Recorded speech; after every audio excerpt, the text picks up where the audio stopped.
संस्कृतम् मृदुलभाषा संस्कृतम्।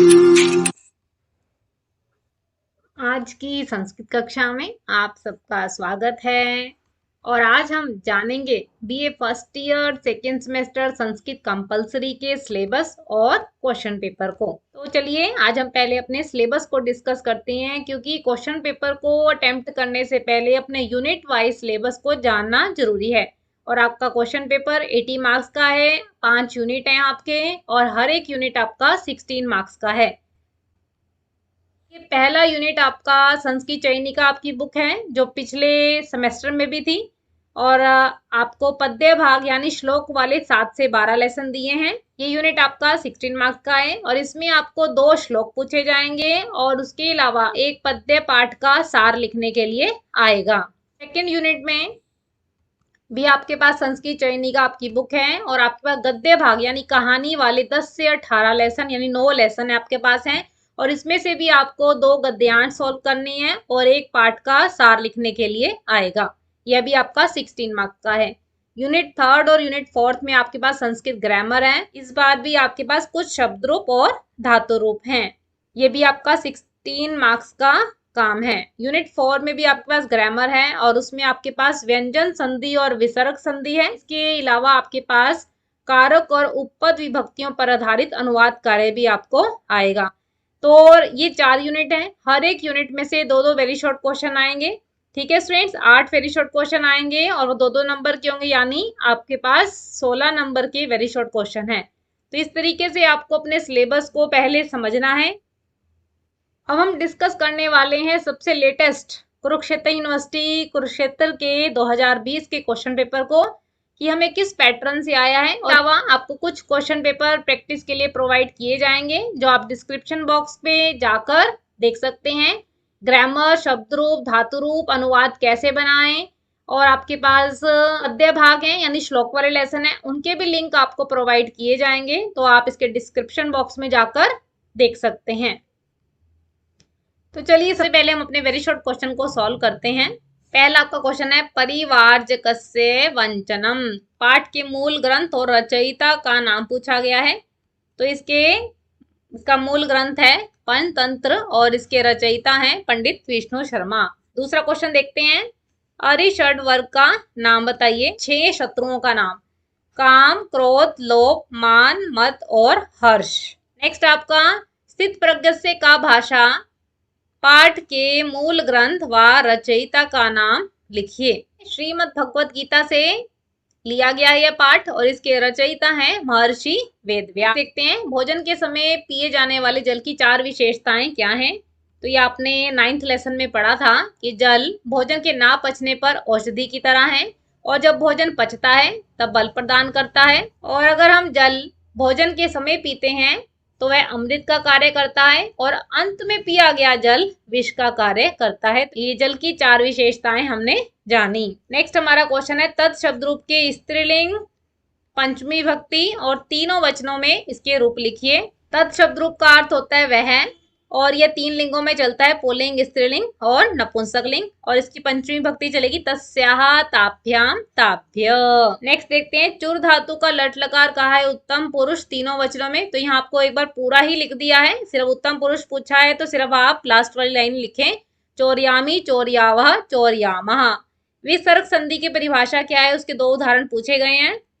विसर्ग के बाद जब किसी स्वर या व्यंजन का आगमन हो जाता है तो जो परिवर्तन आता है उसे हम विसर्ग संधि कहते हैं। इसके उदाहरण बहुत सारे दिए हैं आपको, जैसे कोपी, मनोरथ, निराशा, निष्पाप, इतस्ततः। नेक्स्ट आपका अनुवाद कार्य आया है कि वह पुस्तक पढ़ता है, इसका अनुवाद करना है। कैसे बनाएंगे आप, वह के लिए अगर पुल्लिंग है तो ये स बनेगा और बीच में आपका कर्म है तो यहाँ पे आप पुस्तकम बनाओगे, स पुस्तकम, और पढ़ने के लिए पठती। ठीक, नेक्स्ट हमारे पास 2 श्लोकों की सप्रसंग व्याख्या है और ये काम आपके पास कितने नंबर का है, 10 नंबर का कार्य है। श्लोकों को अटेम्प्ट करने से पहले किन चीजों का ध्यान रखना आवश्यक है। सबसे पहले आप प्रसंग लिखेंगे, आप उसमें का नाम, लेसन का नाम, राइटर का नाम, इतनी जानकारी आप प्रसंग में देंगे। अवतरण माने उस श्लोक में किस विषय के ऊपर बात कर रहे हैं वो अवतरण में बताएंगे। उसके बाद जो अर्थ है उसका, उसकी व्याख्या कीजिए, कुछ विशेष है, और व्याकरण संबंधित जो भी आप शब्द रूप, धातु रूप पढ़ रहे हैं उनसे संबंधित आप व्याकरण यहाँ पर ऐड कर सकते हैं। तो चलिए श्लोक को हम डिस्कस करते हैं। यह श्लोक हमारा 7th लेसन है हमारा, दंडः शास्ति प्रजा सर्वा, उसका 8th श्लोक है आपके पास। यत्र श्यामो लोहिताक्षो दंड चरिति सूद्यत प्रजा तत्र न मुह्यते नेता चेत साधु पश्यति। यहाँ पर अर्जुन युधिष्ठिर को समझाते हुए दंड की महत्ता बताते हुए कहते हैं कि जहां पर श्यामो मतलब काले रंग का, लोहिताक्षो माने लाल नेत्रों वाला, दंड चरती सूदित भली प्रकार से दंड विचरण करता है, प्रजा तत्र वहां की प्रजाएं लापरवाही नहीं करती हैं, नेता चेत साधु पश्यति यदि वहां का नेता, वहां का शासक भली प्रकार से देखता है। तो इस प्रकार यहाँ पर दंड की महत्ता को बताया गया है। नेक्स्ट श्लोक आपका 8th लेसन है आपका, स्थित प्रज्ञस्य का भाषा, उसका 15th श्लोक है। या निशा सर्वभूतानां तस्यां जागृति संयमी यस्यां जागृति भूतानि सा निशा पश्यतो मुनः। यहाँ पर एक संयमी और एक साधारण इंसान में अंतर करते हुए बताया गया कि या निशा सर्वभूतानां जो सभी प्राणियों के लिए रात है, तस्यां जागृति संयमी उसमें एक संयमी व्यक्ति जागता है, यस्यान जागृति भूतानी और जिसमें सभी प्राणी जागते हैं, सा निशा पश्यतो मुने वह उस संयमी व्यक्ति के लिए रात होती है। नेक्स्ट श्लोक देखते हैं। तजेदेकम कुलस्य अर्थे ग्रामस्य अर्थे कुलम तदेत ग्रामन जनपदस्य अर्थे आत्मर्थे पृथ्वी तजेत। ये आपका श्लोक 9th लेसन है, नीति सूक्तियां, और उसका भी 9th श्लोक ही आपको आया। तजेत एकम, तेजेत तेजेत, अब आपको पता चल रहा है यहाँ पर क्या कह रहे हैं, छोड़ दें छोड़ दें। तो यहाँ से आपको पता तजेत एकम क्या छोड़ने के लिए कह रहे हैं, आचार्य चाणक्य कह रहे हैं कुलस्य अर्थे कुल के लिए उस एक व्यक्ति को छोड़ दो, ग्रामस्य अर्थे गांव के लिए कुल को छोड़ दो, जनपद के लिए ग्राम गांव को छोड़ दो, आत्मर्थे और अपने कल्याण के लिए पृथ्वी को छोड़ दो। तो यानी यहाँ बताया है कम की उपेक्षा अधिक का संरक्षण करना ज्यादा आवश्यक है। नेक्स्ट आपके पास देखिए सार आएगा, और इस बार श्लोक भी दिया चॉइस में, तो आपको जो आसान लगे कार्य आप वह कर सकते हैं। ये भी आपका 9th लेसन से ही श्लोक आया है। कस्य दोषे कुलेना अस्ति व्याधिना केना पीड़ितः व्यसनम केना ही प्राप्तम कस्य सौख्यम निरंतरम। तो यहाँ पर आचार्य चाणक्य कह रहे हैं कि किसके कुल में कोई दोष नहीं है। व्याधिना, व्याधिना कहते हैं रोग से कौन पीड़ित नहीं है, व्यसनम के ना ही प्राप्तम, और व्यसन कहते हैं कष्ट को, मुसीबत को, ऐसा कोई भी व्यक्ति नहीं है जो कभी कष्ट की स्थिति में ना पहुंचा हो। कस्य सौख्यम निरंतरम, सौख्यम कहते हैं सुख, किसे हमेशा रहने वाले सुख की प्राप्ति हुई है। इस प्रकार आप श्लोकों को अटेम्प्ट करेंगे। नेक्स्ट हमारे पास 2 गद्यांश देखिए, और ये भी आपके पास नंबर का काम है, और इसमें लिखने का क्रम आपका देखिए प्रसंग है, वही जो आप बुक का नाम, लेसन का नाम, राइटर का नाम, अवतरण।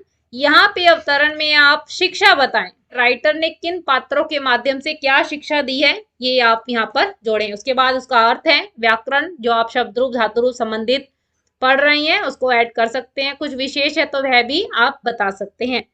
तो चलिए देखते हैं। यह गद्यांश आपका लेसन 10th से है। तत्पश्य में बुद्धि प्रभावम, तो मेरे बुद्धि के प्रभाव को देखो। परम ममापि सुहृद भूता वीनारवा नाम मक्षिका अस्ति, तो मेरी भी एक मित्र है वीनारवा नाम की मक्खी। तत्माहूय गच्छामि, मैं उसे बुलाकर लाता हूँ। ये न स दुरात्मा दुष्ट गजो, जिससे वह दुष्ट दुरात्मा हाथी वध्यते मारे जाए। अथासु चटकया स, इसके बाद वह चिड़िया के साथ मक्षिका मासादे मक्खी के पास पहुंचकर बोला, भद्रे ममेष्टयम चट गया, मेरी यह प्रिया चिड़िया केंचिद दुष्ट गजेन, किसी दुष्ट हाथी के द्वारा, पराभूतो अंड स्फोटनेन, इसके अंडे जो हैं फोड़ दिए गए हैं। तत्तस्य वधोपायो मनुतिष्ठतो, तो उसके वध का उपाय सोचना चाहिए। मैं सहायम कर तुम महर्षि, तुम हमारी मदद करने में समर्थ हो।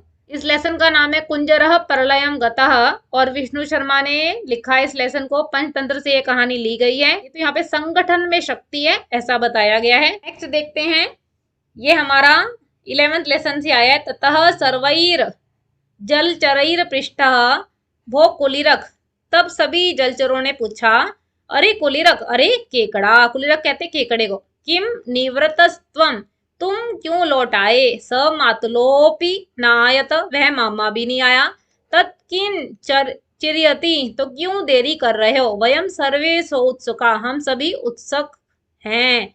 तिष्ठामा, और प्रतीक्षा करते हुए खड़े हैं। एवं तैर बीहते कुलीरकोपि विहस्योवाच, इसके बाद उनके इस प्रकार कहने पर केकड़े ने हंसते हुए कहा, मूर्खो मूर्खा सर्वे, सभी सारे मूर्ख जलचरास्तेन, सब सारे मूर्ख जलचर उस मिथ्यावादिना, झूठ बोलने वाले, वंचयित्वा के द्वारा ठगे जाकर, नाति दूरे, बहुत दूर नहीं जाकर, यानी समीप में ही, शिला तले, शिला पर पटक कर, प्रक्षिप्य पटक कर खा लिए गए हैं। ममायु शेषतया, तो मेरी आयु शेष होने के कारण, तस्य विश्वासघातस्य, तो उस विश्वासघात के अभिप्रायों को जानकर, ग्रीवे या मानिता, तो मैं उसकी गर्दन लेकर आया हूँ।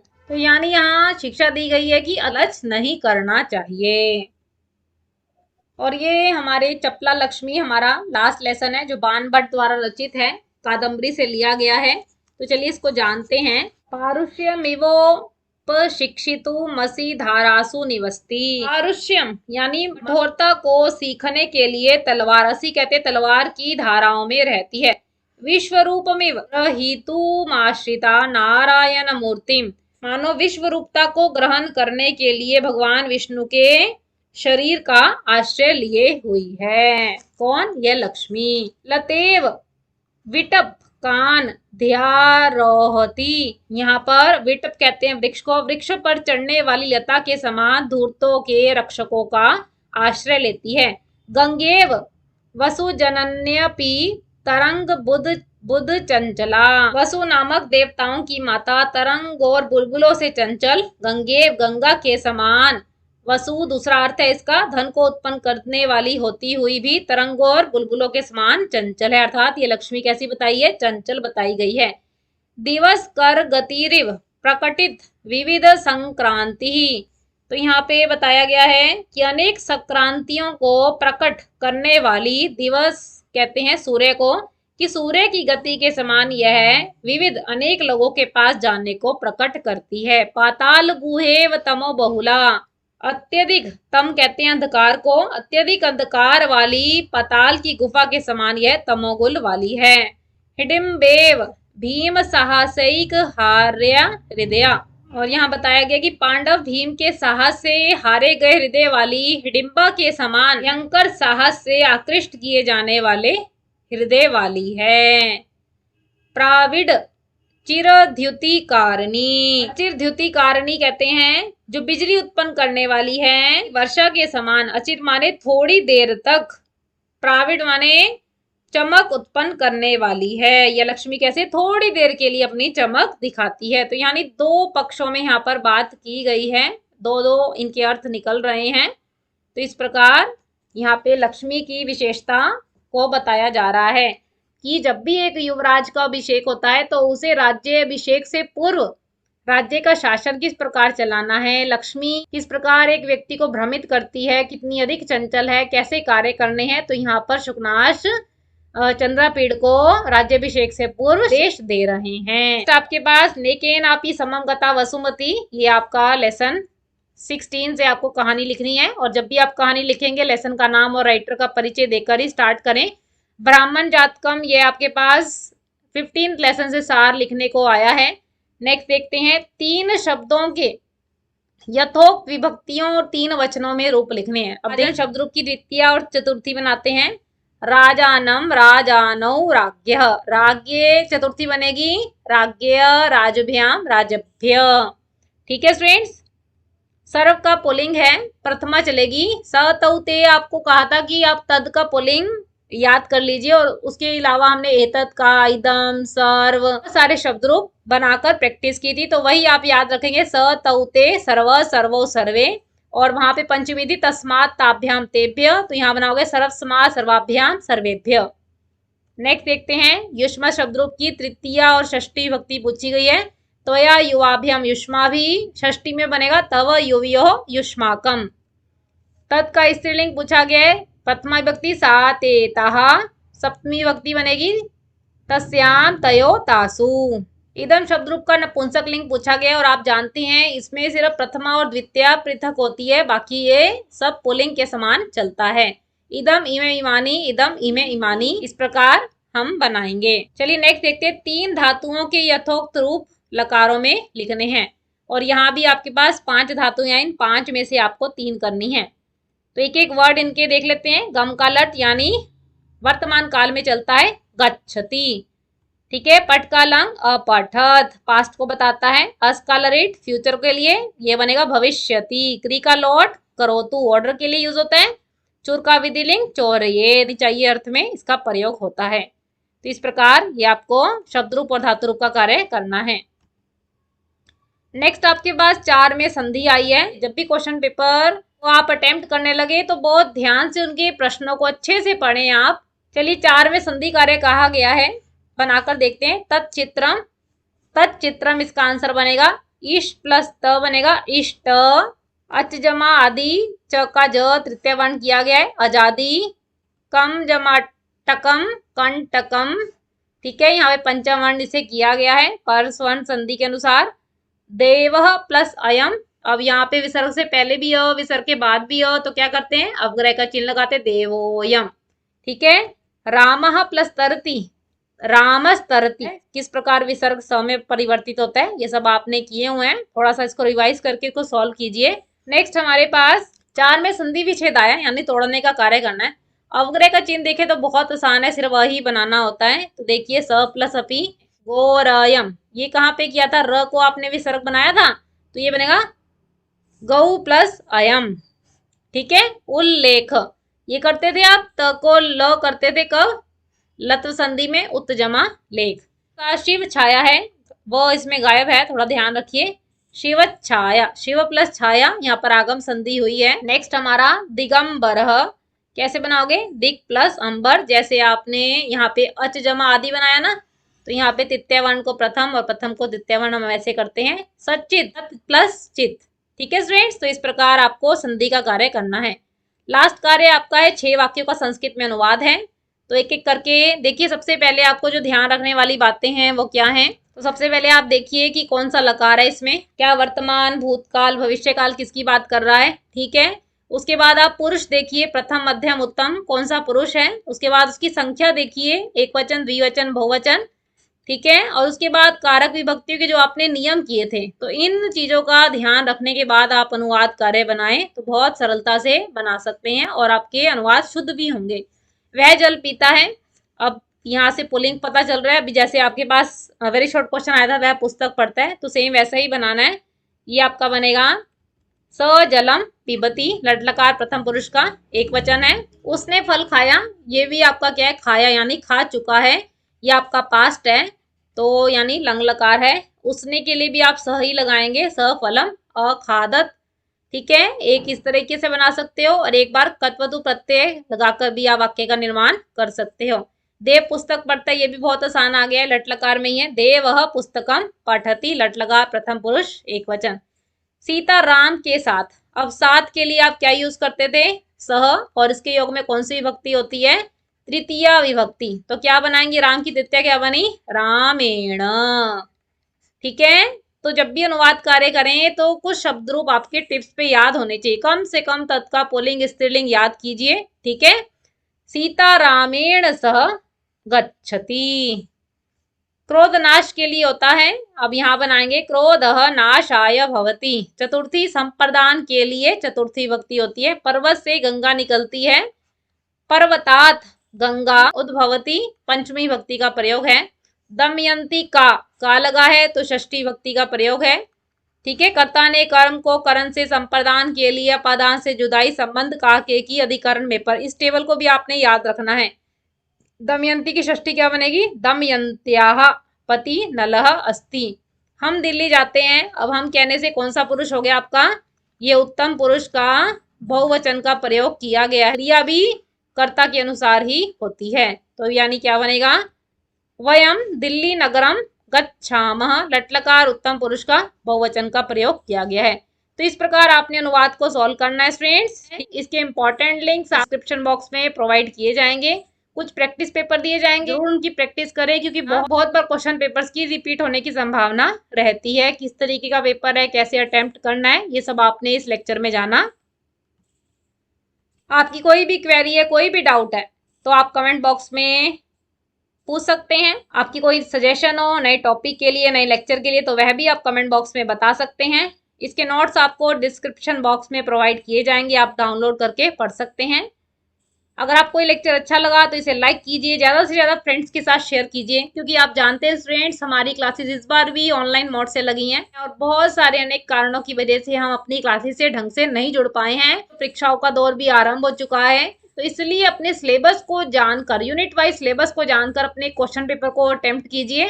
ठीक है स्टूडेंट्स, तो अगर आप संस्कृत की अपडेट्स के साथ जुड़ा रहना चाहते हैं तो इसे सब्सक्राइब भी कीजिए। आप हमें फेसबुक और इंस्टाग्राम पेज पे फॉलो कर सकते हैं। तो चलिए स्टूडेंट्स, फिर मिलेंगे नई अपडेट्स के साथ, नए टॉपिक्स के साथ। आपने ये लेक्चर बहुत ध्यान से सुना, आप सबका हृदय से धन्यवाद। फिर मिलेंगे स्टूडेंट्स। नमो नमः। All the best students.